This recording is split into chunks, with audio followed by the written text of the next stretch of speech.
ముందు ఆమ్ ఆద్మీ పార్టీ నాయకులు నిరసన చేపట్టారు. సాయంత్రం భారత్ పాక్ క్రికెట్ మ్యాచ్ ను నిరసిస్తూ కళ్లకు నల్లగుడ్డలు కట్టుకొని నినాదాలు చేశారు. ఉగ్రవాదులను పెంచి పోషిస్తున్న పాకిస్తాన్ ఆటగాళ్లతో భారత్ ఆటగాళ్లు క్రికెట్ ఆడుతని అన్నారు.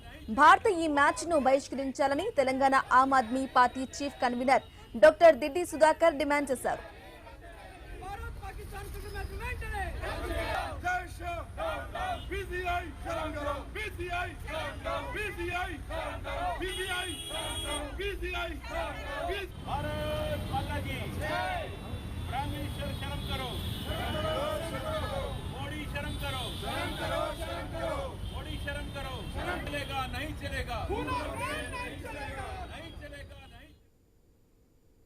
ఈ రోజు ఇక్కడ ఆమ్ ఆద్మీ పార్టీ ఆధ్వర్యంలో ఈ రోజు రెండో క్రికెట్ మ్యాచ్ పాకిస్తాన్ ఇండియాకి జరగబోతున్నది. మొన్నటిసారి కూడా చెప్పాం రద్దు చేయాలని, కానీ సిగ్గు లేకుండా బీసీసీఐ అలాగే భారత ప్రధాని క్రికెట్ మ్యాచ్ని నడిపి ఈ రోజు ఏదో అక్కడికి వచ్చిన డబ్బులు పహల్గామ్కి ఇచ్చేసామని చెప్తున్నారు. పహల్గామ్ కాదు, బాధితులకు ఇవ్వాలి. కానీ మేము సిగ్గుపడుతున్నాం. రక్తము నీళ్లు ఆనాడు ప్రవహించమని చెప్పిన వారు ఈరోజు రక్తము క్రికెట్ ఎలా ప్రవహిస్తున్నాయి? ఎందుకు సంపాదిస్తున్నారు? దేనికోసం సంపాదిస్తున్నారని అడుగుతున్నాం.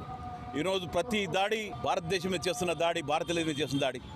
దాంట్లో మొన్న పహల్గామ్లో జరిగినప్పుడైతే ఇంకా సిగ్గు లేకుండా ఈ క్రికెట్ మ్యాచ్ ఆడిన ఒక ఆయన మన మహిళకు ఒకదానికి సింధూరం పెడుతున్నట్టుగా ఫోటో పెట్టి ఆయన చేస్తే దాన్ని ఇంతవరకు నిరసించలేదు భారత ప్రభుత్వం. మన మహిళకి సింధూరం పోయిన మహిళకి బొట్టు పెడుతుంటే ఆ ఫోటోని షేర్ చేసిన క్రికెట్ మ్యాచ్ క్రికెట్ ఆడతారా అని సూపర్ సండే